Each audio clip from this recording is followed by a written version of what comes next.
So you've not heard now, then? No, I haven't heard. I don't want to hear. I don't care if Emily Nugent paints herself blue and goes off with a comb, and I've got more important things on my mind right now. Well, if you mean the mayor's car, don't worry. Billy got it back to the town hall first thing this morning, so it's all water under the bridge now, isn't it? Is it?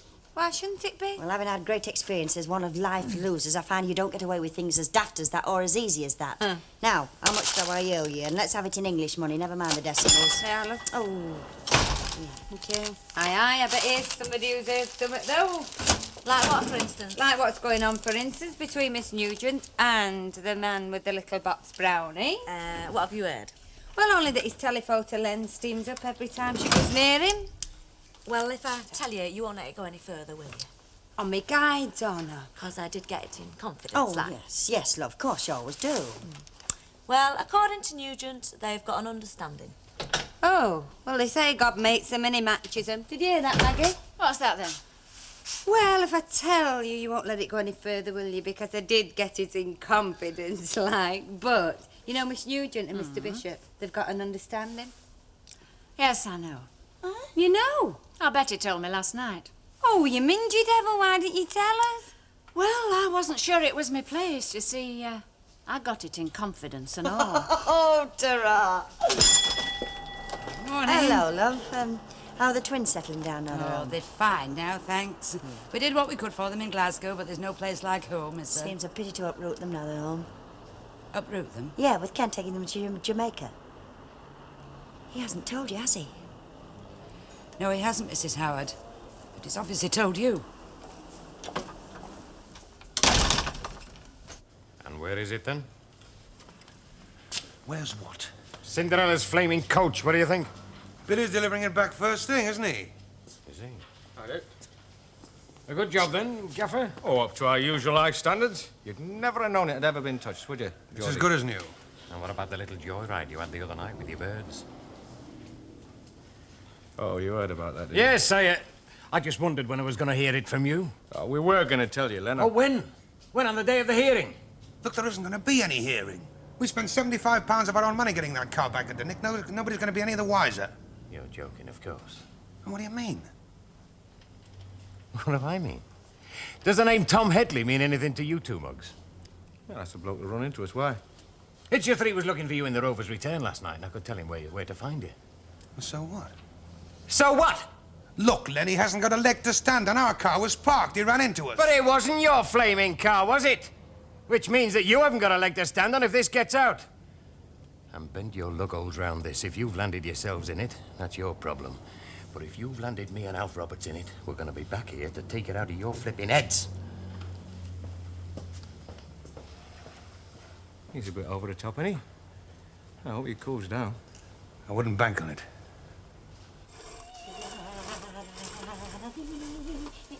Oh, morning, Mr. Bishop. Miss Ogden?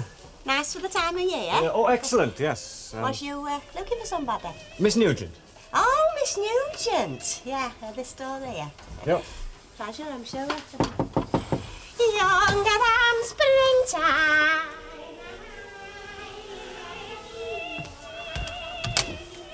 Oh, Ernest. Emily?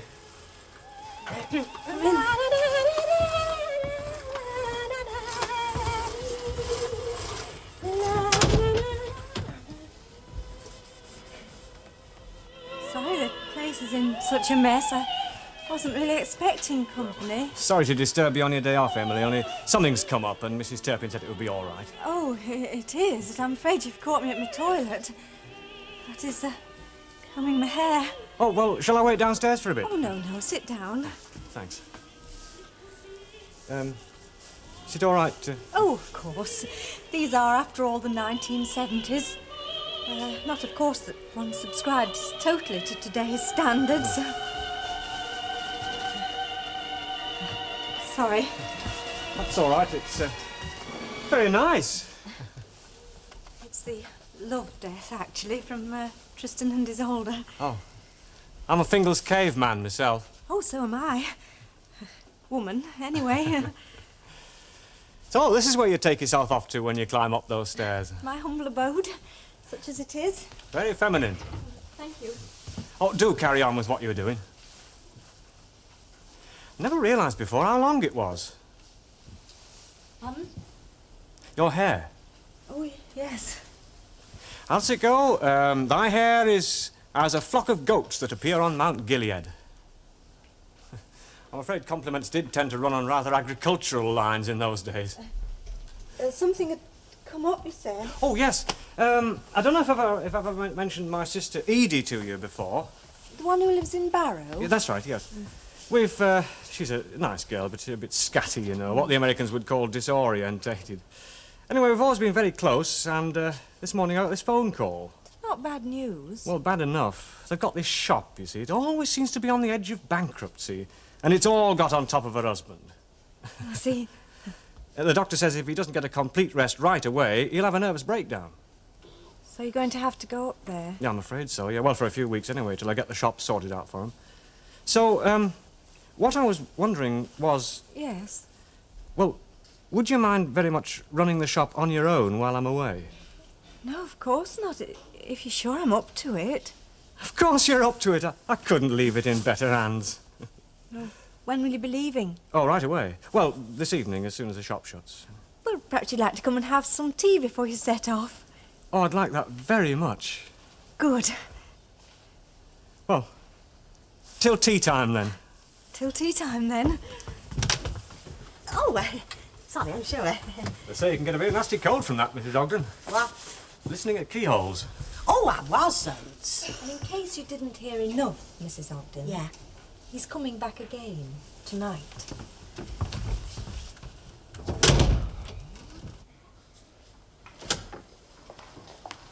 Hi.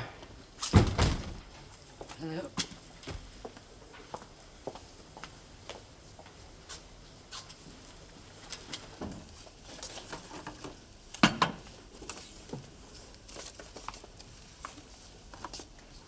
Well, it can't be something I've said, because this is the first time I've seen you today. Must be something you haven't said then, mustn't it? Like what, for instance? Well, why don't you ask Mrs. Howard? She seems to be the only one in the know around here. Oh, I see. And I must say, I think the least you could have done would be to tell me Look, I first. only finally made up my mind last night, and I haven't even seen you since. Oh, you found time to see Elsie. Well, she gave me the letter that clinched it. Look, I got this letter from Jamaica asking me to make a final decision, and I don't know, it just seemed to slap the whole thing into perspective, that's all. I think it's too good an opportunity to miss for all three of us.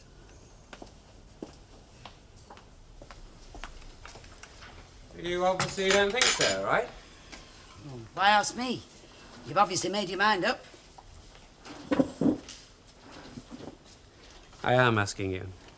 Well then, if you want my opinion, I think it's the worst possible thing you could do under the circumstances. Just because of the circumstances of going. I mean, it'll be a fresh start for them in Jamaica, won't it? It'll be like one long holiday. But it isn't a holiday they need, is it? It's security. Security of places they know and people they recognise. Well, look, everything around here just reminds them of Val. They'll be reminded of Val whether they're here or in Timbuktu. They'll be reminded of her and they'll miss her. But at least here they will be among people they know and with other children they know. In Jamaica they'll be like displaced persons. I don't see why they should be. Well, you know yourself what they were like when you came to Scotland. I mean, I hardly knew them myself. They were so subdued. Well, of course they were. They just lost their mother, hadn't That was they? not the reason. They were out of place. They were lost. You can see for yourself how different they've been since they've been back home. Who can think? What would Val have wanted you to do? Look, Mother, Val is dead. And there's nothing that you or I can say or do that can bring her back. Now, from now on, it's what I want that matters. And in my opinion, what's best for Susan and Peter is that they have a fresh start in an entirely new environment.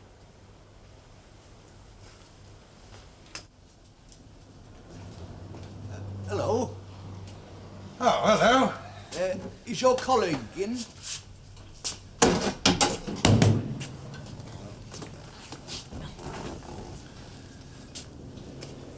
Oh, it's you. Yes, that's right. I've come round to talk about the accident. Well, what's there to talk about? We were parked at the curb and you rang splat back into the back of us. It seems open and shut to me. Well, yes and no. What do you mean, yes and no? Well, where was your car parked at the time? That's the point. 2 feet out from the curb. When I come round the corner, I never had a chance. Well, you must have been going too fast, mustn't you, Treasure? Hang on a minute, Al. What exactly was it you wanted, Mr. Headley? Well, like I said, sort it out. I mean, we don't want to have to bring the police in, do we? Police? I think you better come into the office.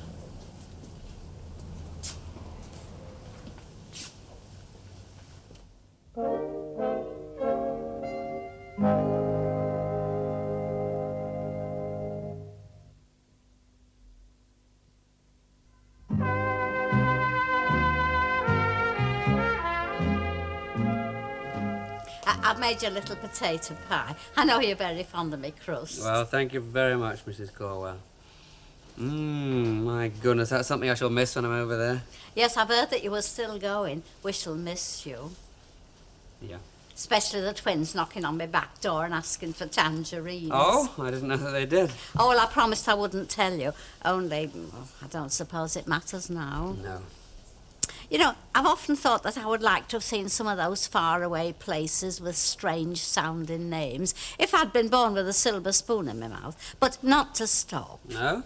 No, I always remember something that Andel said. Oh, and what was that? Well, what he said was that it was a good life in Canada if you were young, only he didn't think that his bones would ever rest easy anywhere but back home in England. I suppose you think that's just old-fashioned superstition. No, not at all, Mrs. Corwell. It's just that I'm not particularly bothered about what happens to my bones.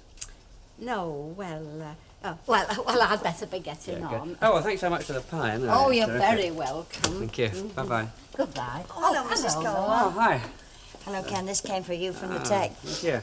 Oh, something smells good. The Meals on Wheels by courtesy of Minnie Corwell. Oh. Oh, it's nice to have it in writing, anyway. What? So it's from the principal. He said he's heard I'm back and says that my job there is still open if I change my mind. But you haven't. No, I haven't. But what about my car? Leave it with us and we'll fix it. But how much is it going to cost me? Now, look, we're in the garage business. It's neither here nor there to us. Won't cost you a penny. You mean you'll take it in and do it? Free, gratis, and for nothing? That's right. Where's the car now? Outside. All right, we'll leave it there and we'll sort it out. It'll be as good as new, all right? Well, if you're sure. Leave the keys in the car. Right. Well, see you later then. Right. You must be out of your tiny mind. I know what I'm doing. It was his fault. Yeah, and it's my flaming garage. And if Deadly Edley there goes spreading it around and we pranged a customer's car joyriding, it'll be worth just about as much as one of them duff laundrettes you're always reading about. Now shut up, clean up, and let's go and have a drink. That is, if either of us can find the price of a pint. So you went to see Lola and Hardy, did you? Oh, aye. Aye. And was the meeting fruitful? I'll say. In fact, you could say it were a right turn up for the book with that. Oh, aye. Well, I'll tell you what I'll do. I'll buy you a pint and you tell me all about it, eh? No, my shout this time. No, but what exactly do you mean, ma'am? There's something going on between Miss Nugent and Mr. Bishop. Just what I said. I've always said as our still waters run smooth underneath. To coin a phrase. No, only I was certain their friendship was purely platonic, like. We're now platonic about what I saw this morning. Ah, what did you see this morning, ma'am? Him going into her room on his own and then coming out again. Oh, and how long was he in there? Long enough. Well, I mean, you don't expect it at chapel folk, do you? If they get up to things like that, what chance do the likes of us stand? Oh, here you! Ladies before gentlemen. Ladies, darling, straight through the revolving doors, first on the right. Please leave the place as you would wish to find it. Right, darling, 4 pints of pig squill for me and the lads from the building. I beg your pardon. Why, what have you done? I'll do you if I've any more cheek from you. You know, there's a smashing pub down the road that'd suit you lot. It's called the Top Drum. Get away. Yes, you can spit where you like and all the regulars drink out of their own troughs. Mention your name, can I? No. Straight up. You must be having me on. God's honest truth, Mr. Fairclough. Oh, boy! Did your sleeve go on some of my beer, then? Well, unless our eyes deceive us. Well, look, I'll tell you what we'll do. You send Arthur Bitter over to top it up and we'll say no more about it, eh? Oh, I see. Not just ignorant, then, but pig ignorant. You what? You heard, Seghead. Just a minute. I take it that you have got round to using money where you lot come from. 48 new pence, please. Right, lads, come up here, then. Here we go. You know, I've got a funny feeling we're going to have trouble with that little lot before long. And sooner than you think. Are you coming for that drink or not? Will you go on? Get me one in. All right. Oh, do you want me? No, thanks, yeah. Well, Ken. So you're back? For the moment. Elsie tells me you're going to take that Jamaica job after all. Yes, and I get the impression she doesn't think it's a good idea. That's your life. So everybody keeps telling me. It's funny. What? Well, when Val was alive, I used to pride myself that I was the one in the house that wore the trousers, made all the decisions, you know. I know. Now I wonder how any decisions ever got made. I suppose, well, Val was always around to bounce ideas off. Yes?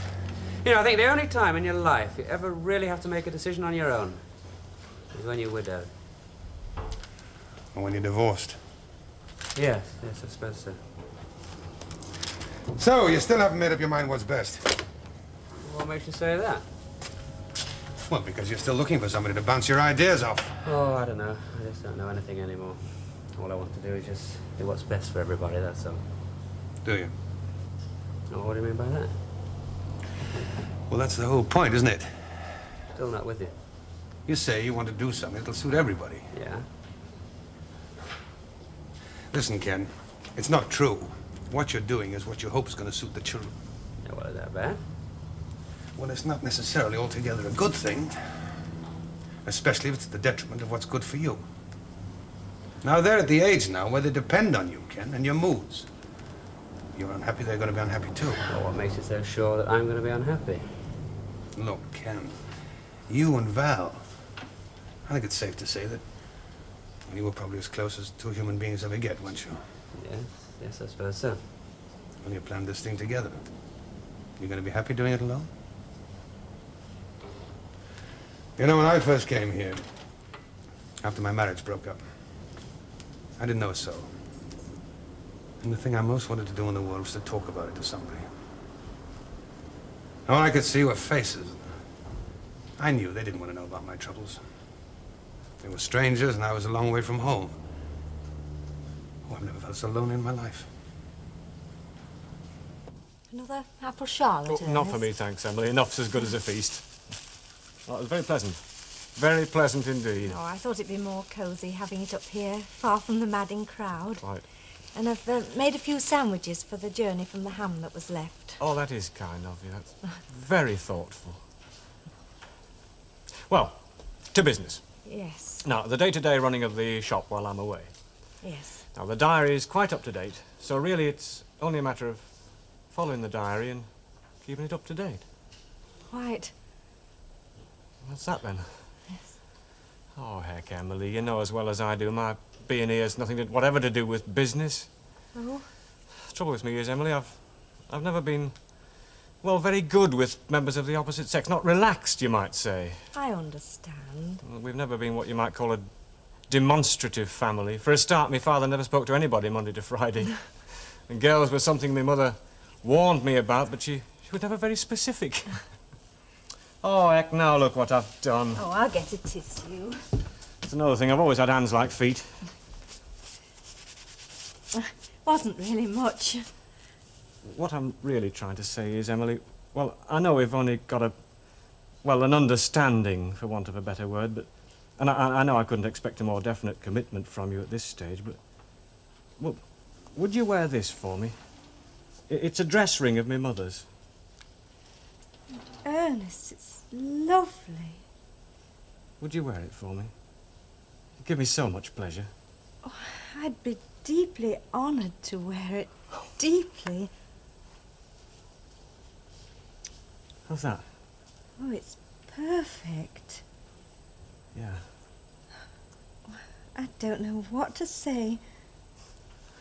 Don't say anything. Thank you. Well, duty calls. Yes. I'll ring you. Well, I look forward to that.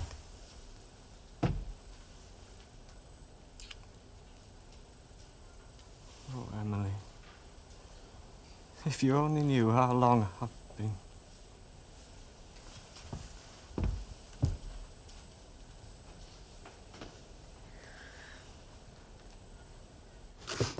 They do it every time, though, don't they? Who? Kids. Oh, not just Susan and Peter, but all kids. What? Well, they pester you to play with them, and then when you say you won't, you turn round, they've gone, and you're left playing on your own like a big soft kid yourself. Makes you sort of aware about what it's like to be on the wrong side of the generation gap. Oh. Ah, isn't he sweet? Yeah, shut your face, Hewitt. You know, I always knew there was an heart of gold under that horrible exterior. Wasn't it you that was supposed to be swimming the channel today underwater without your breathing mask? No, that was me, Auntie Annie. Oh. Well, they do say if you live with somebody for long enough, you grow to look like them. Anything else I can do for you? No, thanks, dear Sarah. You've been very right, good. I'll see you Thanks a tomorrow lot. Bye-bye. Ah, there was a bit of spare wood knocking around in the yard, so Len and me knocked this up for you, see? Well, thanks, Ray. You know, I've been saying nothing else around here all day but thanks. Oh, that's all right, mate. Well, I don't really know which side belongs to which, so if I were you, I should just chalk a line down the middle, retire to a neutral corner, and may the best twin win. Right, I'll see you. OK, thanks, Ray. Cheers. Cheers.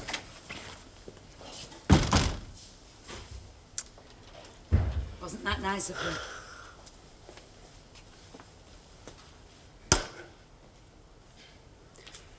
Well, I never really wanted to go to Jamaica anyway. So we're meeting here at 11 o'clock sharp tomorrow, right? That's right, Chuck. And not only us, folk from all the streets round about and all. We'll show these town hall fascists they can't ride roughshod over us proletarians. Come on, cheer up, doom and gloom. It's only money. Yeah, our money.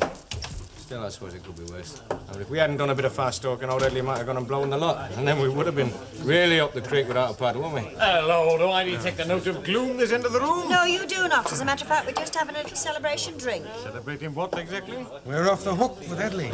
Get away. Have I said something funny? No, I don't think you think it is. Oh, come on, if there's a joke, let's all share in it. Look, Lenford, you got out to say, come and say, otherwise go and bray in the next street. Do you really want me to? Well, that fella Eddie came to see you in your garage, right? Right, and we talked him out of going to the fuzz. You talked him out of nothing, mate. What you did was talk yourself out of 50 quid. What do you mean? He was calling the police in. He was in no position to call anyone in, mate. He came to your garage to talk terms on a knock-for-knock basis. Well, why the hell would he want to do that? Because when he got home after the bump that night, he had a look at his insurance. And it had run out. That's what he came to you for, to see how much he could get away with. Only you two, being full of the milk of human kindness, solved his problem for him by offering to pay the lot. I'll tell you what, though. It couldn't have happened to a nicer couple. Oh. Hello, Betty. Hello, darling. Does your mother know you now? Does your wife know you are? Gin and orange, please, Betty. I'll get that, darling. It won't. No. You know, sometimes I get the impression that us lads from the building site are not very popular around here. Well, of course, I mean, you could always go and drink someplace else. I can't understand what's the matter with you. I mean, here we are, honest lads, whose only ambition in life is to improve the amenities of this dump. You'll get amenities when we finish with you tomorrow. Hello, Miss United Kingdom's back again, then. And what exactly is happening tomorrow, then? A mass demonstration, that's what. Against us. Against that abomination you lot's mucking our street up with. And this is happening tomorrow. That's right. Well, it'll give us all something to look forward to then, won't it? All I can say is this to tomorrow. Because if there's one thing that's meat and drink to me and my mates here, it's a flaming good punch-up. Cheers.